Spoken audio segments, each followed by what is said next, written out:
aleluya, puras cosas hechas. ¿Ok? La Biblia no es filosofía, sino que es realidad. Eso hablamos desde el principio cuando comencé a enseñarle, ¿verdad? Que la Biblia habla solo lo que es verdad. Pilato le hizo una pregunta filosófica, teológica a Jesús. Le dijo, ¿qué cosa es verdad? No digo qué palabra, qué argumento, qué filosofía, sino que dijo, ¿qué cosa es verdad? Pues esa cosa es Cristo Jesús. Amén. Porque la cosa se ve, la cosa se palpa. Amén. Puede usted interaccionar con la cosa, porque es algo real, viviente. Cristo es esa cosa, porque dijo, yo soy el camino, yo soy la verdad. No una verdad, no digo yo soy una verdad. No digo yo soy la verdad, la única verdad. Antes de Él no había verdad, después de Él no hay otra. Cristo es la verdad. Y es la vida. Esa verdad nos trae ¿qué? Muerte, desgracia, ruina. No, nos trae vida y vida en abundancia y vida eterna. Qué glorioso es servir a Cristo. Amén. Si vivimos para Él, hermanos, moriremos para Él, estaremos con Él. Pero si le negaremos, Él también nos negará. A Cristo no lo podemos negar. Y muchos le han negado y muchos le van a seguir negando, apostatando de la fe. Bendito Jesús. Bueno, estamos, hermanos, hoy en el capítulo 7 y vamos a hablar de otro personaje que se levantó de los 7 que fueron escogidos por la primera iglesia. El primero fue Esteban, a quien Dios llenó de gracia, de poder. Dice el versículo 8 de 6:8, hacía grandes prodigios y señales entre el pueblo. Ve la calidad de estas 7 personas que la iglesia eligió. Fue una calidad, hermanos, realmente suprema. Nosotros a veces, yo he estado en la iglesia por muchos años y recuerdo que a veces nombraban, hermanos, quieren nombrar a una persona que sea presidente de los jóvenes o presidente de los varones o presidente de las damas, etcétera, un líder de la iglesia, y los hermanos votando por simpatía, porque este es mi amigo, porque este me cae bien, porque, hermano, la iglesia del Señor no se forma por simpatía. Debe haber simpatía entre nosotros, no me malentiendan. Debe haber amistad, ¿ok? Pero esa no es la razón por qué escoger, seleccionar a ciertas personas para un puesto, para un liderazgo. Debe de ser, hermanos, por la unción del Espíritu Santo, por la guía del Espíritu Santo y para la edificación de la iglesia. Amén. Y cuando yo veo estos elementos, Esteban, y ahora, hermanos, a mi hermano que están trayendo aquí, cómo, hermanos, Dios los usó, Dios los levantó para ministerio poderoso, ministerio grande, con señales de apóstoles, con milagros, con maravillas que Dios llevaba a cabo por medio de ellos. Dios lo puede hacer hoy en día porque Él es el mismo ayer, hoy y por los siglos. Dios te puede usar a ti, a ti, a ti. Las credenciales son buenas, pero eso no es lo que hace el llamado de Dios, ¿ok? Eso no es lo que hace el llamado de Dios. El llamado de Dios es una selección especial, hermanos, aleluya. Y vemos aquí a Esteban, hermanos, ante el Sanedrín. Y ahora le piden que dé cuenta de las cosas que está haciendo.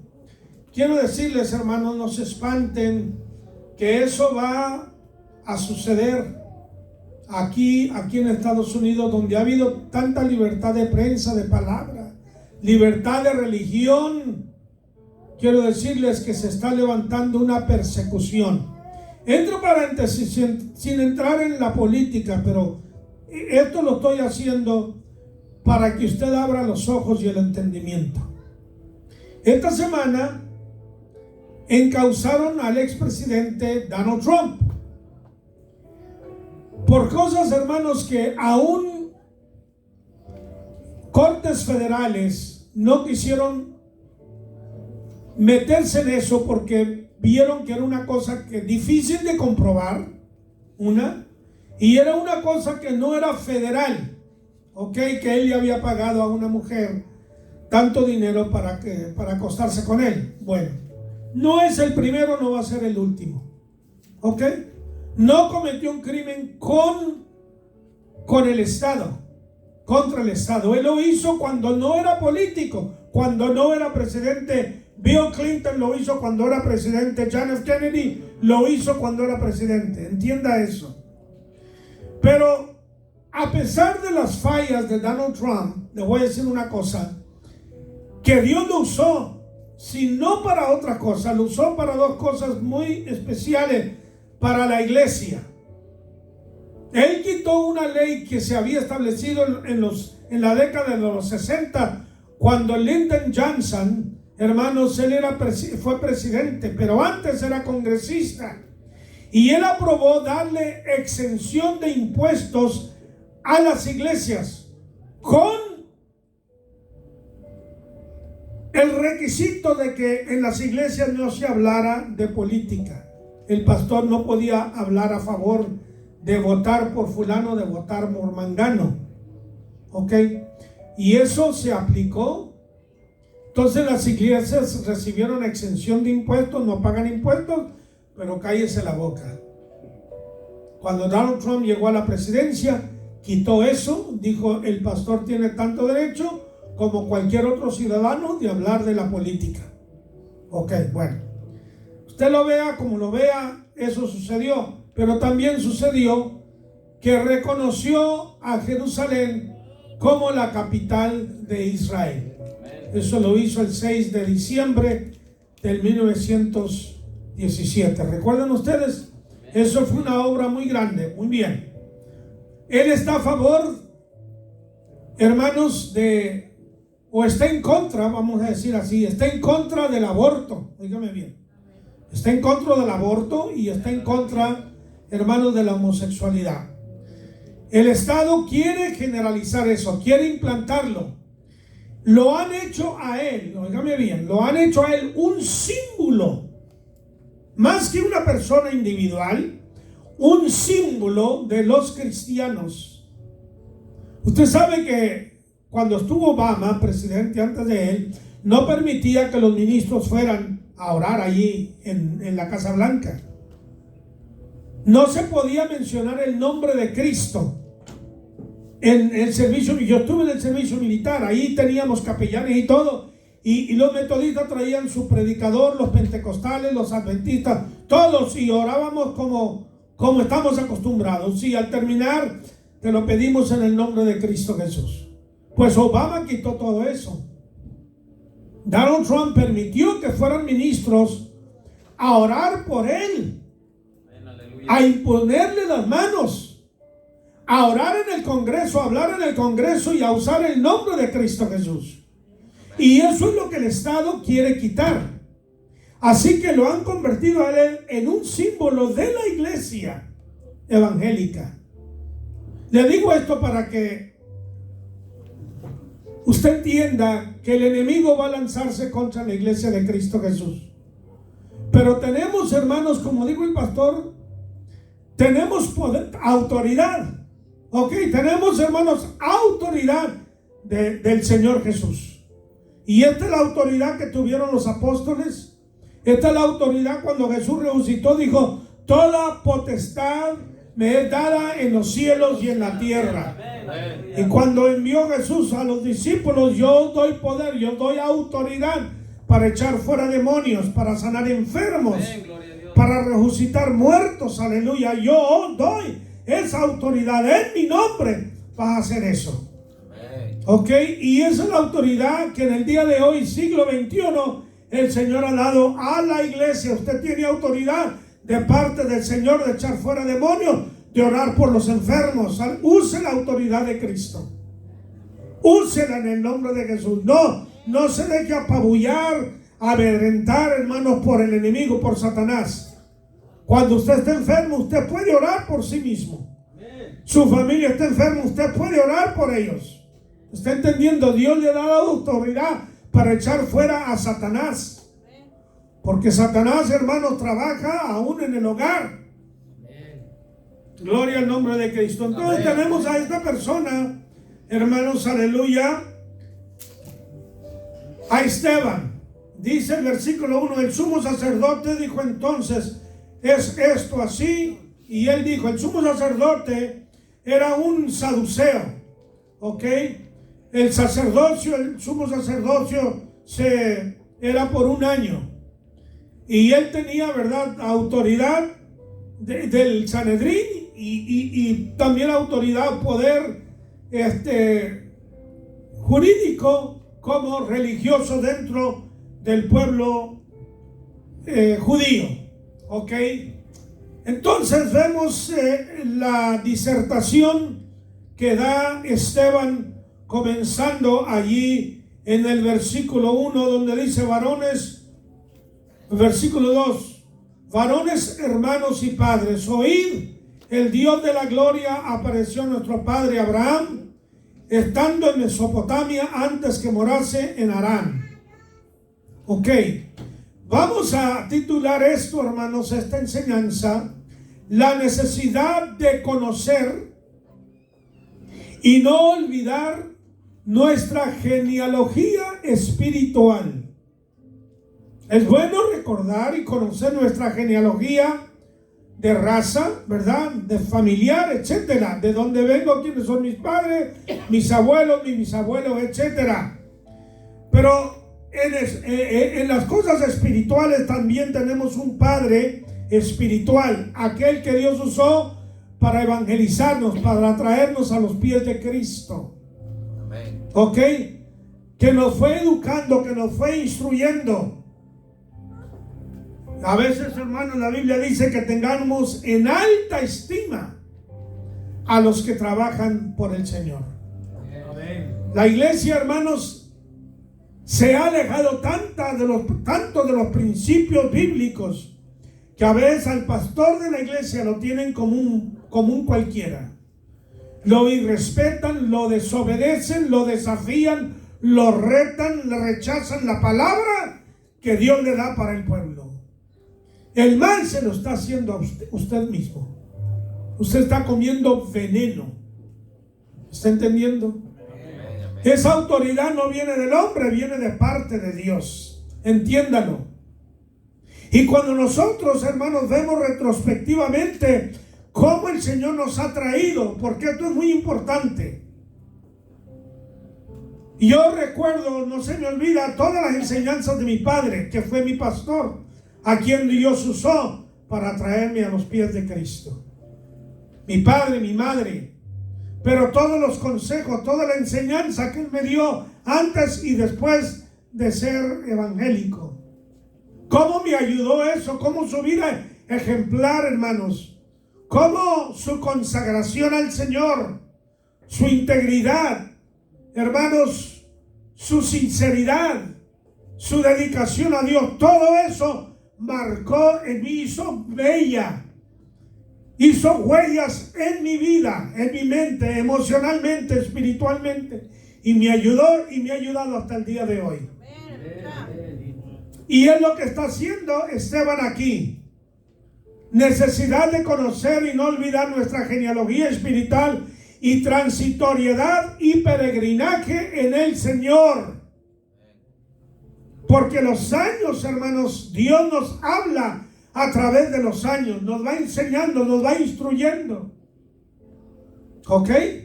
Los años no pasan nomás porque sí. Si para ti los años en Cristo han pasado y no has aprendido nada, la falta eres tú, mi hermano. Amén. No te quiero hacer sentir culpable, te digo esto para que despiertas a tiempo. ¿Ok?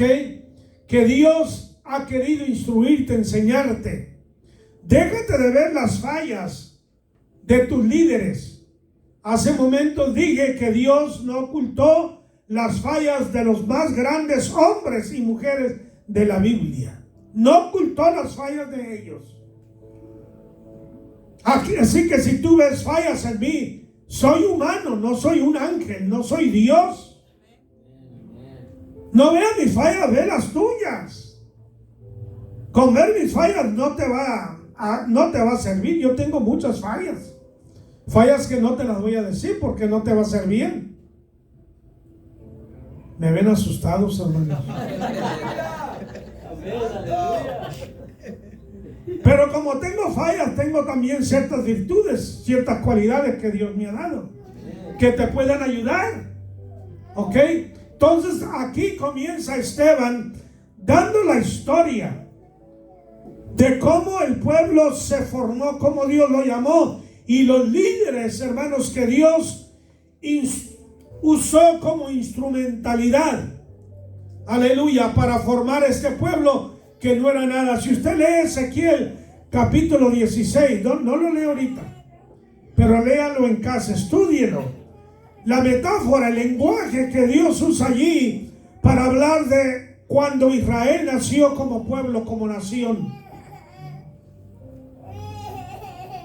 Dice Ezequiel: vino mi palabra de Jehová diciendo: Hijo del hombre, notifica a Jerusalén sus abominaciones y dile: así ha dicho Jehová, tu habitación y tu raza fue de la tierra de Canaán, tu padre amorreo, tu madre etea. En cuanto a tu nacimiento, cuando tú naciste no fue cortado tu ombligo, ni fuiste lavada con agua, ni salada con sal.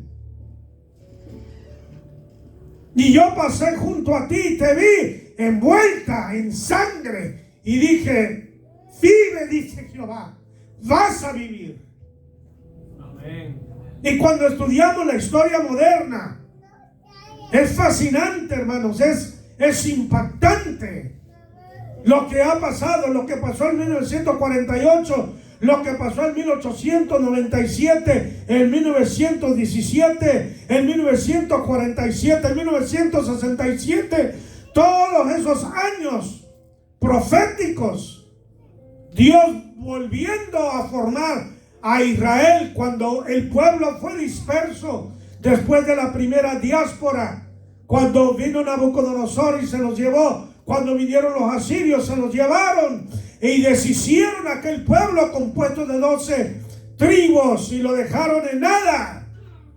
Ningún recuerdo, pura tragedia, pura devastación, pura miseria, pobreza, y fueron esparcidos por países, por Europa, por Rusia, por China, por Asia, por donde quiera. Cuando usted lee el capítulo 28 de Deuteronomio, usted se da cuenta de la sentencia que Dios le dio al pueblo. Amén. Más de 60 versículos en ese capítulo 28 de Deuteronomio. Y Dios le dice, le da como unas 14 versículos, creo, son de promesas de bendición al pueblo. Amén. Si tú me obedeces, yo te voy a bendecir así, así, así. Amén. Pero los demás versículos, más de 40 versículos, sentenciándolo: si tú me desobedeces y si tú me dejas, si tú me abandonas. Ay, hermanos, Dios es un esposo para el pueblo de Israel y es un esposo para nosotros que nos ama. Que ese amor es tan grande, esos lazos, esos vínculos divinos son tan grandes que Dios sangra dentro de él cuando el pueblo le da las espaldas y se va a adorar a dioses ajenos. Hoy en la mañana veía en YouTube algo muy bonito. Esta madre elefante llevaba a su pequeño, se le había muerto, y entre esos cuernos y la trompa llevaba a su pequeño muerto. Y decía la que estaba narrando aquello: los lazos, los elefantes tienen una memoria muy, muy extensa, muy grande, y tienen cuando hay un muerto entre ellos, ustedes saben que ellos le hacen ceremonia al muerto, los elefantes. Ningún otro animal lo hace que el elefante. Lo rodean, hermanos, y con la trompa ahí lo están como acariciando. y no se quieren ir. Si hayan huesamento de elefantes, hacen lo mismo. Algo muy grande. Cuando yo veía a esta elefante que llevaba a su pequeño, a su tierno, no quería despegarse de él. Aunque muerto, no quería despegarse. El amor, aquellos vínculos, hermanos, tan fuertes. Y son los vínculos también divinos, aún mucho más superiores que la de un animal. Y yo perdí a mi primogénito, a mi hijo primogénito. Fue un dolor muy grande, muy fuerte. Pero el amor de Dios es más grande que el nuestro. Porque nuestra capacidad de amar está limitada. La capacidad de Dios de amar no tiene límite. Entendamos esto. Mire lo que dice Esteban: varones, hermanos y padres. Comienza hablando de los hermanos biológicos, el pueblo judío. Aquí no hay gentiles, son judíos todos. Y padres, ya hombres viejos, ancianos, oíd, el Dios de la gloria apareció. Muy importante esta expresión. Cada vez que vemos a Dios aparecer en la Biblia, muestra su gloria. Cuando apareció a Moisés, le apareció con gloria. Apareció en el Sinaí y apareció con gloria. Cuando Moisés fue allá al monte, descendió y su rostro resplandecía. La gloria de Dios se le pegó a Moisés. Cuando Dios apareció a Saulo de Tarso, le apareció con gloria. Cuando el Señor apareció en el Pentecostés, apareció con gloria. Cuando Dios le apareció a Isaías, apareció la gloria de Dios.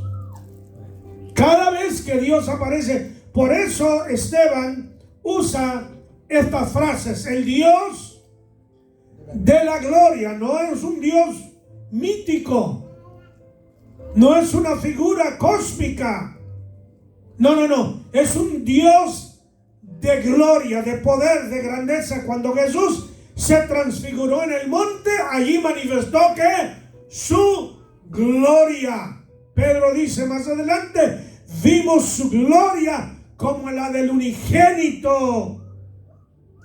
Juan también dice esa expresión: vimos su gloria como la del unigénito del Padre, lleno de gracia, lleno de verdad. El Dios de gloria apareció a nuestro padre Abraham. Hermano, cuando Dios aparece, cuando Dios tiene contacto con uno, te impacta, te quebranta, te da, mueve, hermanos. Algunos dicen que es emoción. Esa pobre gente no sabe ni lo que está hablando, hermanos. Sí, muéveme mis emociones, pero más que mis emociones, comienza con mi espíritu. ¿Está entendiendo? Cuando Dios trata contigo, trata con tu ser interno primero. ¿Ok? Trata con tu espíritu, trata con tu alma, trata con tu mente, trata con tus emociones, trata con tu cuerpo. Pero primero comienza con lo más recóndito que hay en ti, con lo más sagrado, con el lugar santísimo que es el espíritu del hombre. Amén, gloria a Dios. Aleluya. Bendito Dios. Abraham. Qué tremendo, ¿verdad? De Abraham a Abraham le inserta la letra H como el nombre de Dios cuando se le aparece a Moisés. En ese se le llama tetragramatón, en esas 4 letras que representan el nombre del Señor, aparece la H. El Señor le cambia el nombre Abram a Abraham, padre de multitudes. Y tanto él o la mujer era estéril, no podía engendrar. Ya se hizo un viejito, hermanos, apenas ni para carnada servimos, ¿verdad? Pero Dios lo hace valer. Dios hace valer al ignorante, al pobre, al viejo, al niño. Dios hace valer al hombre como a la mujer. Para Él no hay acepción de personas. Al gentil como al judío, al moreno que es despreciado y desechado, Dios lo hace valer. Dale gloria a Cristo. Mesopotamia. En griego esta palabra significa entre los ríos. Está hablando de los ríos Tigris y Éufrates. Estos dos ríos corren de norte a sur, que pasan por la moderna Irak, Siria y Turquía, y desemboca en el mar, en el Golfo Pérsico, en el Golfo Pérsico. Allí desemboca, hermanos, estos dos ríos. Allí los hallamos también en Génesis, los 4 ríos que fluían, recuerdan, entre ellos está el río Éufrates y el río Tigris, que riegan toda esa región. Esos países son regados por estos dos ríos. Y entonces vemos la bonanza, vemos, hermanos, en la fruta, todo lo que es la vegetación, ¿verdad? En abundancia, no hay escasez de agua. Se cumple lo que dice allá el Salmo primero, el hombre que es, aleluya, alimentado allí junto a ríos de agua viva. Gloria al nombre, aleluya. Estando en Mesopotamia, le apareció antes que morase en Harán. Mesopotamia, dije, están en esos lugares. Esta civilización, hermanos, son de las civilizaciones más antiguas que registra la Biblia y que registran los bibliotecas, ¿verdad? O libros seculares. Aleluya. Estaba Sumer, estaba Babilonia, estaba Asiria. Aleluya. Por allí estaba Abraham, como a unas 550, quizás 600 millas, ¿verdad? Al este de lo que hoy conocemos como Israel. ¿Ok? Cada vez que la Biblia, entre paréntesis, usa dirección, ¿verdad? Norte, este, oeste, sur, etcétera, toma como punta de partida la tierra de Israel. ¿Ok? La tierra de Israel, cuando está hablando del norte, no está hablando del norte de Estados Unidos, o de África, o de Brasil. Está hablando del norte de Israel. Cuando habla del sur de Israel. Este, oeste. Es el centro de la tierra de Israel, y de allí, hermanos, el Señor está usando ese lugar. Bueno, como a unas 550, 600 millas hacia el este estaba Abraham. Usted, hoy en día, hermanos, caminamos rápidamente en carro o en avión. 500 millas no son nada. Es como ir a la vuelta de la esquina. Pero en aquel tiempo, hermano, usted decía bye bye. Cuando alguien se casaba, una muchacho, hallaba una novia lejos, y esa muchacha se desprendía para unirse a su marido, para no ver a sus padres quizá jamás. ¿Ok? Digo esto porque es muy importante cuando usted estudia Abraham, Isaac, ¿verdad? Que fue el siervo de Abraham a buscarle mujer a Rebeca, ¿verdad? Lejos en Harán. Ok, era para decir goodbye daddy, goodbye mami, ya no te vuelvo a ver. Era algo muy dramático, hermanos, muy fuerte. Pero Dios le llamó a este hombre, estando en Mesopotamia, Antes que morase Harán, recordemos que de allí el padre, si leemos bien la palabra, nos damos cuenta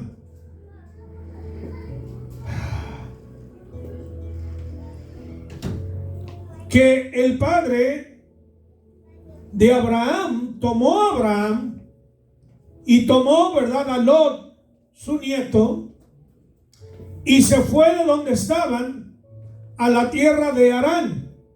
Fíjese bien, esto es bastante importante. Vamos a seguir leyendo. Dice, antes que morase en Harán, y Dios le dijo, sal de tu tierra y de tu parentela y ven a la tierra que yo te mostraré. Sal y yo te mostraré. Allá en Hebreos 11 dice la Biblia que Abraham salió sin saber a dónde iba. Aquí dice la tierra que yo ¿cómo te la voy a mostrar? ¿En una visión, en un sueño? ¿Cómo se la mostró Dios? Cuando en Hebreos dice que salió sin saber a dónde iba, yo entiendo que este hombre salió por un instinto divino, por un llamado especial, que él sin saber específicamente hacia dónde iba y cómo iba a vivir allá, por un impulso divino, dice la palabra que el Señor pone el querer como el hacer en nosotros. Amén. A veces hacemos cosas que no entendemos. ¿No le ha pasado a usted a eso? A mí me ha llevado Dios a hacer cosas que no entiendo por qué las hago. Y después, Señor, ¿y dónde estoy, Padre Santo? Miren qué rollo me metiste, o me metí yo, me echo la culpa. Mira, Señor, qué ignorante soy yo. Mira la torpeza en donde me vine a meter. Y no sabemos que Dios es el que nos está moviendo. Porque cuando Moisés llega donde llega, a Canaán, hermanos, hay hambre. Pues no que me ibas a bendecir y que era tierra que fluye leche y miel. Y aquí no hay leche ni miel, Señor. Hay hambre y se tuvo que ir a Egipto. Alaba a Cristo, hermanos. La tierra, las cosas no siempre salen como tú piensas, como yo pienso, aun cuando Dios te habla. Te casas con alguien después de haber orado por tiempo. Óyeme bien, yo sé lo que estoy hablando, créemelo. Y después de orar a Dios por años, te casas con una persona que tiene problemas que, ay, Dios mío. Aleluya. Señor, pero si yo te pedí que hicieras tu voluntad, pues esa es la voluntad de Dios. Pero Señor, esta persona, no, pues si yo no te la di para que te ayudara a ti, yo te la doy para que tú le ayudes a ella o a él.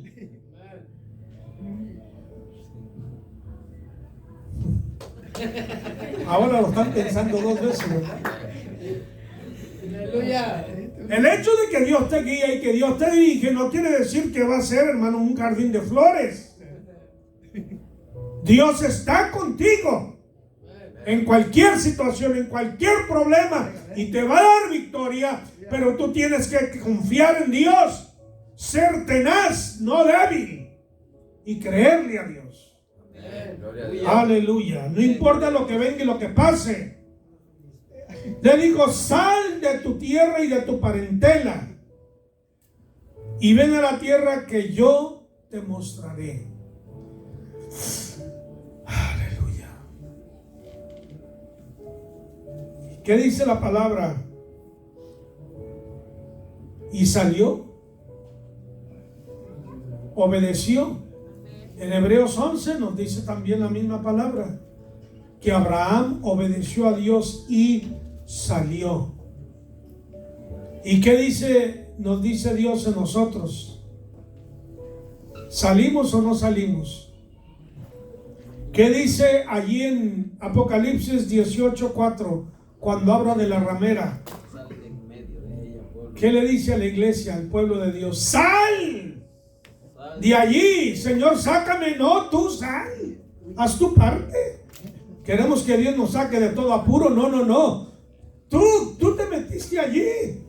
A veces estamos con el mundo y no nos damos cuenta, hermanos. Amén. Por eso el Señor le habla a la iglesia. Allí en Babilonia, ahí está el pueblo de Dios. Hay pueblo católico, hermanos, que ama a Dios y están en un lugar equivocado. Y hay gente sincera, gente que cree, gente que ama a Dios, pero están recibiendo doctrina errónea.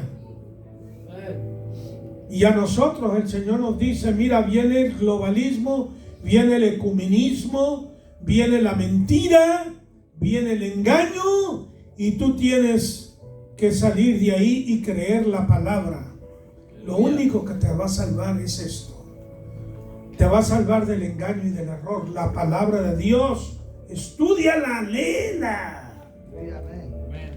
Algunos hermanos se agarran de la palabra que dice que la letra mata, mas el espíritu vivifica. Sí, hermano. Hermano, tengo un comentario de Gracias, diácono. De los 7, hermano, solamente Esteban y Felipe sobresalieron del montón. Amén. Y a mí me inspira porque Esteban era judío, hermano. Pero cómo relata tan detalladamente, de una forma gloriosa, y cómo comienza desde los antepasados, sus padres, cómo conocía él bien la genealogía de generaciones, más de 14 generaciones desde el principio. La idea aquí es que este diácono no solamente estaba lleno del Espíritu Santo, lleno de fe, lleno de sabiduría, sino que estaba empapado de la palabra de Dios, hermano, lo que da a entender que él tenía billete porque tenía acceso a todos los rollos del Antiguo Testamento, para que él esté hablando de todo el Antiguo Testamento, hermano, desde Génesis hasta Malaquías, porque él comienza a hablar desde Abraham hasta la venida del justo, que es Cristo, hermano. Me impresiona, me impacta el conocimiento que tiene acerca de las Escrituras y cómo relata detalladamente. Qué conocimiento tan más extraordinario. Él sobresalió en todo, hermano. Nos dio todo el Antiguo Testamento, la historia de las promesas desde Abraham hasta la simiente que es Cristo, la venida del justo. Esto me impacta y me inspira para nosotros, hermanos, también leer la Biblia cuando menos una vez al año, toda completa. Yo la he leído, gracias a Dios, más de 40 veces, toda la Biblia completa, hermano. Y ustedes se preguntan, ¿por qué sabe tanto? Por eso, hermano. Porque nosotros, hermanos, tenemos que seguir el gran ejemplo de estos grandes hombres. Y Esteban fue el primer mártir de la iglesia primitiva. Pero ¿por qué el diablo lo odiaba tanto? Porque conocía más Biblias que pelos en la cabeza tenemos, hermano. Es extraordinario. Usted sabe la cultura hebrea y judía, que desde el vientre de la madre ya les están poniendo música y mensajes.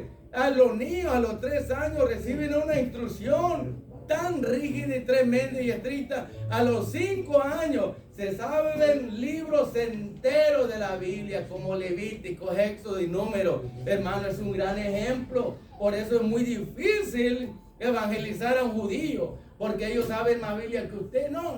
No le llegamos ni al tobillo. Pero gracias al gran judío de judíos, Jesucristo, nosotros recibimos la iluminación para poder disfrutar la palabra de Dios.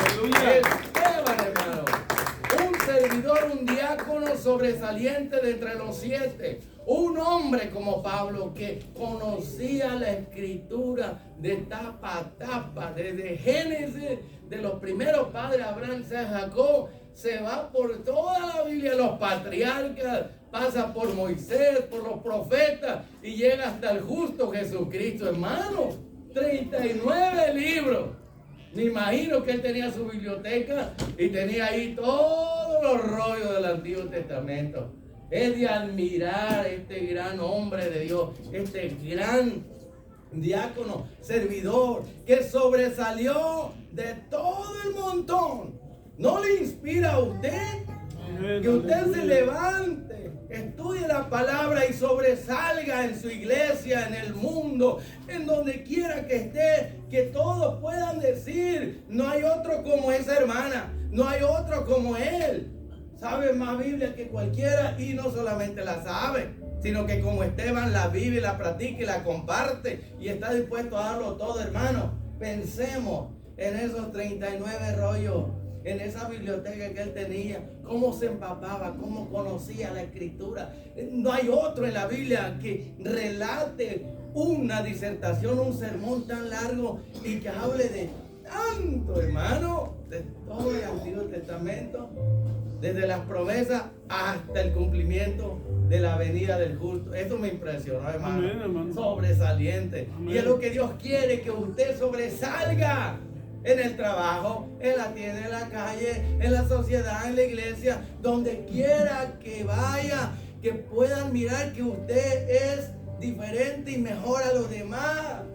Como José en Egipto, hermano, que sobresalga como José en Egipto, sobresalga como Daniel en Babilonia, como Pablo en Roma. O sea, que usted sobresalga siempre de entre el montón.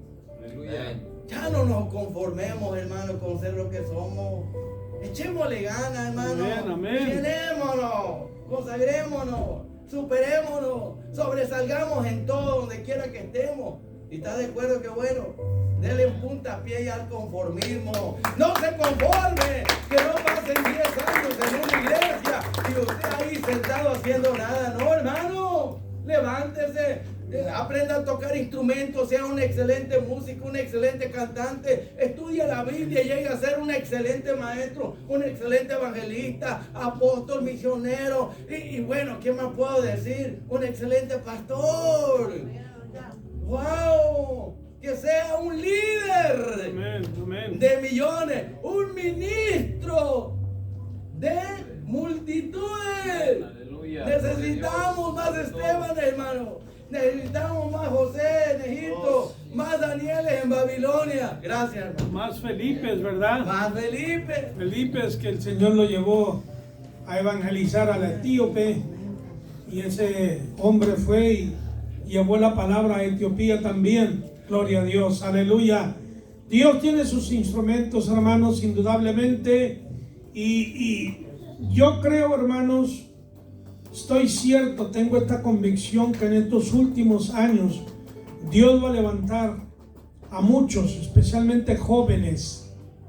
Jóvenes, pongan atención, Dios tiene algo para ustedes muy grande. Muy grande, no se subestimen. Entienden bien en español los jóvenes, ¿verdad? Amén. No se subestime, do not underestimate yourself. No se subestime, no se desprecie. El diablo te va a decir, tú no puedes, tú no tienes habilidad, tú no, déjate de eso.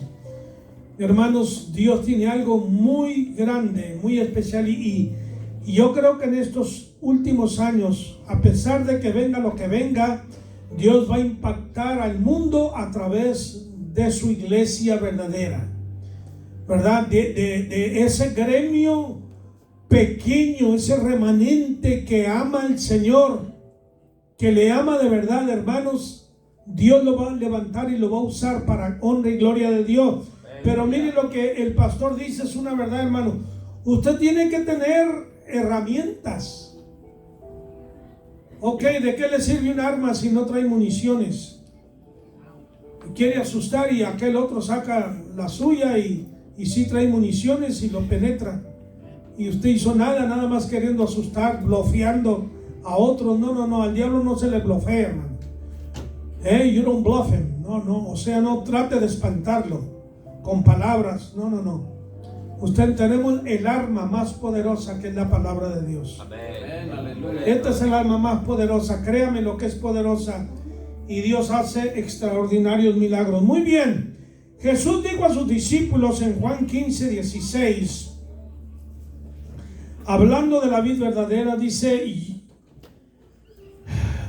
ustedes no me llamaron a mí, ustedes no me escogieron a mí, ustedes no me seleccionaron a mí, yo os escogí a vosotros y os he puesto para que vayáis y llevéis fruto y vuestro fruto permanezca.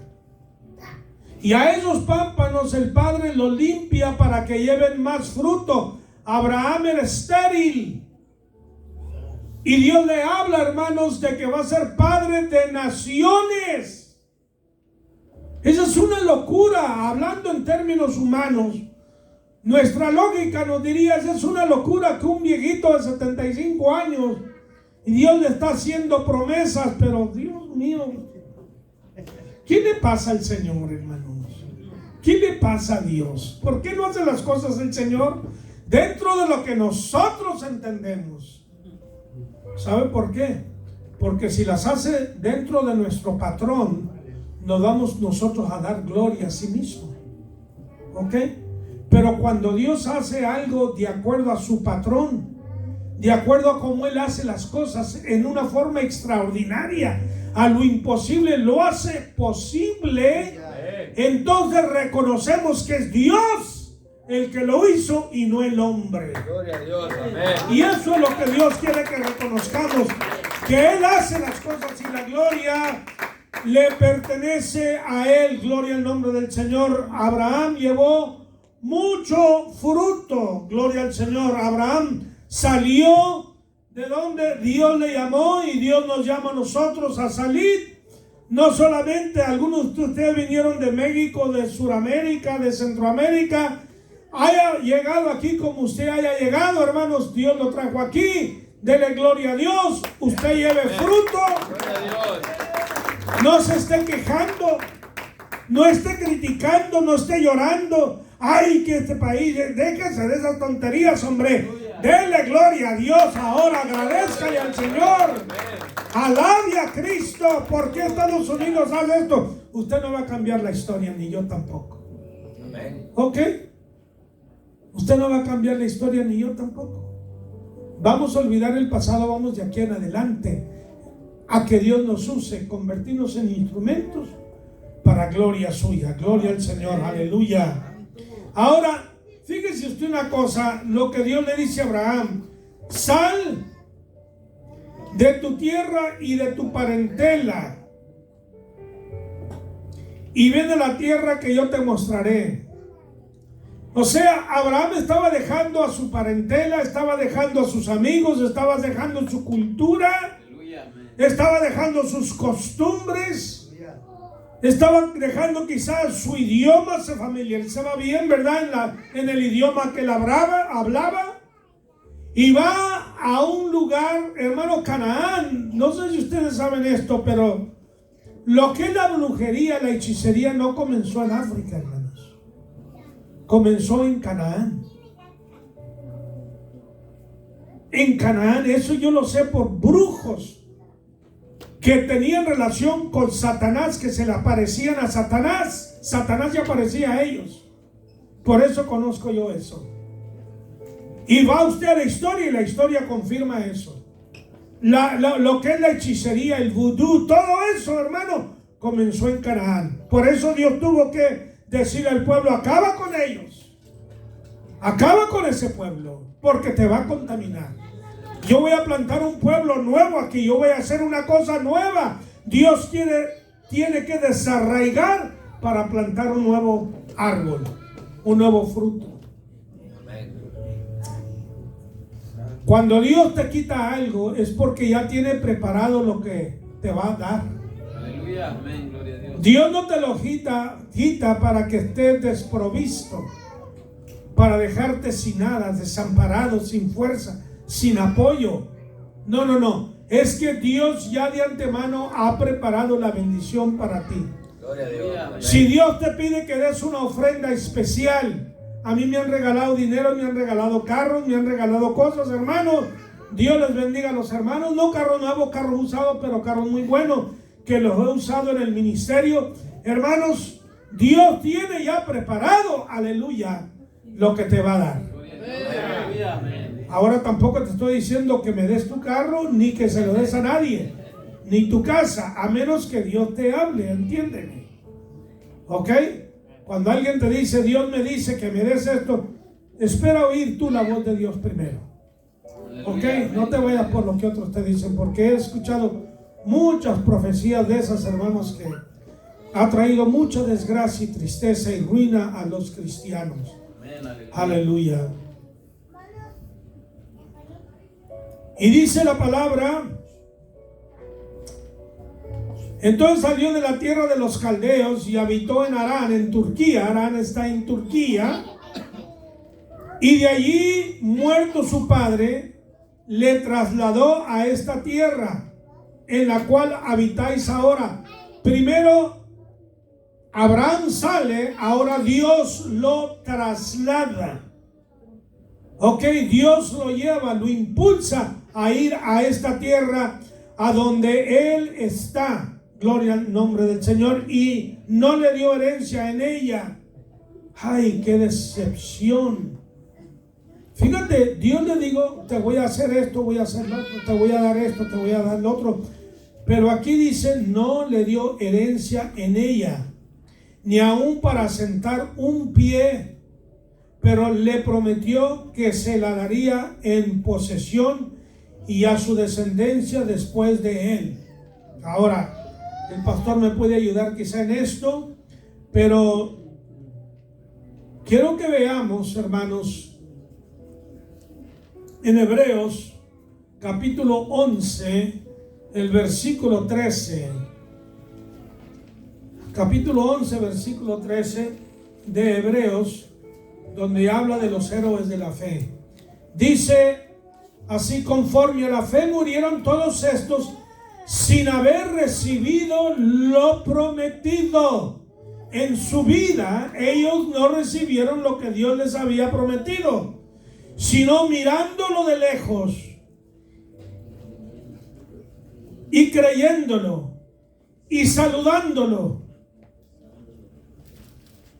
y confesando que eran extranjeros y peregrinos sobre la tierra. Nunca llegaron a palpar, a recibir en sus manos lo que Dios les había prometido, sino que lo vieron por la fe de lejos, lo saludaron, lo creyeron. Amén, aleluya, gloria a Dios. El versículo 20 dice así: por la fe bendijo Isaac a Jacob y a Esaú respecto a qué, a cosas venideras, no cosas presentes. Está hablando del futuro. Versículo 27 dice la palabra así: por la fe dejó Egipto, no temiendo la ira del rey, porque se sostuvo como viendo al invisible. Hablando ahora de Moisés. Se sostuvo viendo al que no se ve, al invisible, a Dios. Pero ¿cómo voy a ver a Dios si Dios no se ve? Pues es lo que hace la fe. Gloria al nombre de Cristo. Y luego, versículo 39, dice: y todos estos, al que alcanzaron buen testimonio mediante la fe, no recibieron lo prometido, proveyendo Dios alguna cosa mejor para nosotros, para que no fuesen ellos perfeccionados aparte de nosotros. Wow.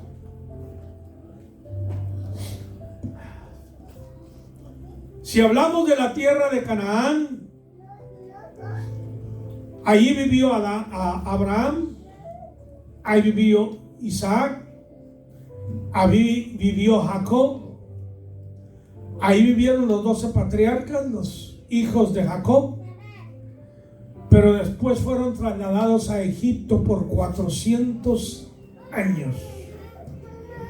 Abraham no vio la posesión. Dios le dijo: todo esto, todo lo que tu pie pisare será tuyo. Todo esto te voy a dar desde el río Nilo hasta el río Éufrates, es tuyo y a tu descendencia. No tenía descendencia. Cuando Dios le dijo eso, todavía no tenía hijo. El hijo viene, la promesa del hijo viene hasta el capítulo 18 de Génesis. Pero en el capítulo 12, versículo 7 de Génesis, capítulo 12, versículo 7, versículo 13, capítulo 15, versículo 15. en adelante. Y luego capítulo 17, versículo 18, ahí Dios le habla de su descendencia. A tu descendencia, pero Señor, no tengo hijo. Pues ¿dónde qué descendencia? Y ya este viejito se está muriendo. Ya tiene 75 años, 80, 85, 90, no, olvídate ya de eso. ¿Estás loco, Abraham? Dios te dijo, no, hombre, fueron sueños tuyos. Comiste mucho anoche y por eso soñaste eso. 98 años y nada. Cumple 99. Y Dios manda un ángel. Dile a Abraham y a Sara que en ese tiempo, el año que viene, va a tener un hijo esa viejita. ¿Cómo? Eso no se ha visto que una viejita de 90 años vaya a tener un hijo y un viejito de 99 años vaya a engendrar. Pues para lo que el hombre es imposible, para Dios todo es posible. Él es el mismo ayer, hoy y por los siglos. Créele a Dios. Si Dios te promete algo, créele a Dios. Pero mire, hermano, créele a Dios, no a tus fantasías. Porque hay fantasías, hermano. Fantasía, yo voy a vivir 120 años. ¿Te dijo Dios eso? Si te lo dijo, créelo. Pero ¿estás seguro que es Dios o que eres tú? Porque ya he conocido a varios. El papá de Joel Osteen, John Osteen, decía que iba a vivir 120. Vivió 77 y murió. Conocí a otro, venía de Venezuela. No, voy a vivir 120 años. Muy soberbio, muy arrogante. Vivió 62, 63 años. ¡Bum! Se lo llevó la pelona, ¿verdad? La calavera se lo llevó. Me lo llevé.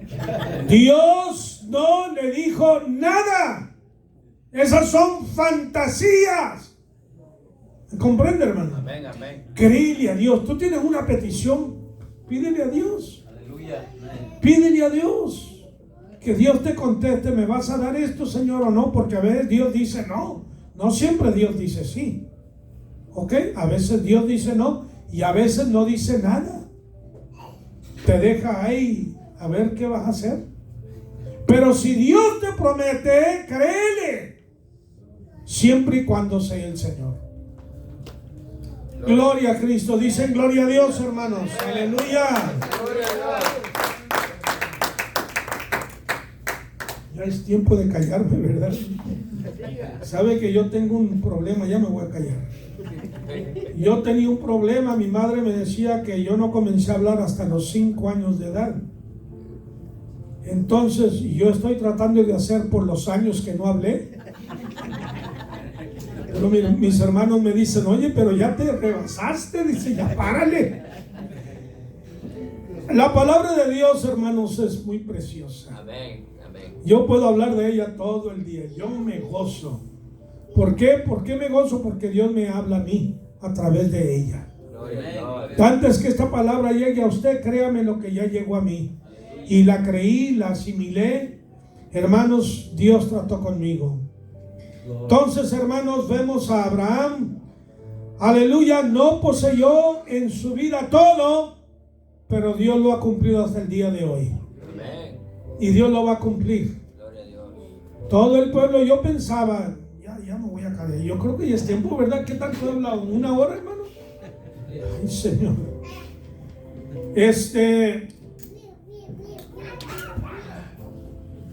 Déjeme decirle, Satanás ha tenido una guerra con el pueblo de Dios, con el judío, desde su nacimiento. Y ha querido destruir a ese pueblo. Ha querido acabarlo. Por medio del pueblo judío vino Jesús a la tierra. Jesús dijo, la salvación viene ¿de quién? De los judíos. ¿Y Jesús qué era? Era judío. La salvación es Cristo. Viene de ellos. Por eso es que Satanás odia al pueblo de Dios. Si usted va, hermanos, a la historia, por ejemplo en Esther, en el libro de Esther, vemos allí algo muy extraordinario en la historia del pueblo judío, cuando Amán, un siervo del rey, trató de matar, de aniquilar a todo el pueblo judío. Y le dijo al rey: hay un pueblo dentro de nosotros, hay un pueblo que no guarda tus leyes, que no tiene las mismas costumbres, que no adora al mismo Dios, que en su corazón ellos no van a seguirte. Es mejor eliminar a este pueblo. Y el rey le dio a Amán toda la autoridad, todas las finanzas y todas las armas para desaparecer al pueblo de Dios.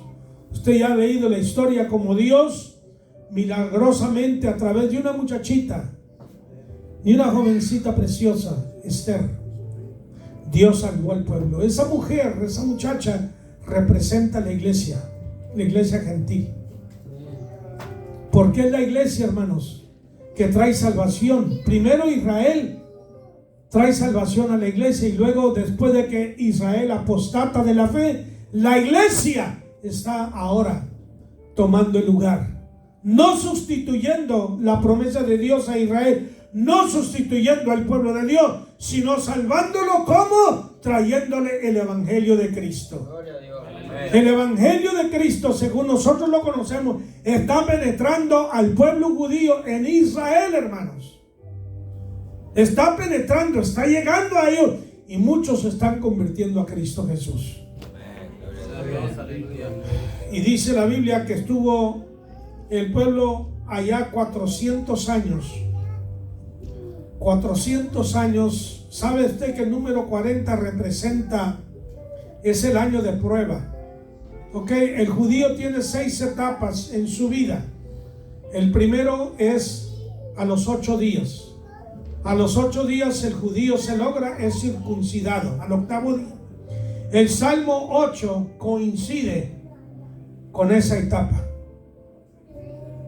Ok, la segunda etapa es cuando el judío va a ser examinado por los rabinos a ver si ha aprendido la Torá, cosa que Jesús cumplió cuando se perdió entre la multitud.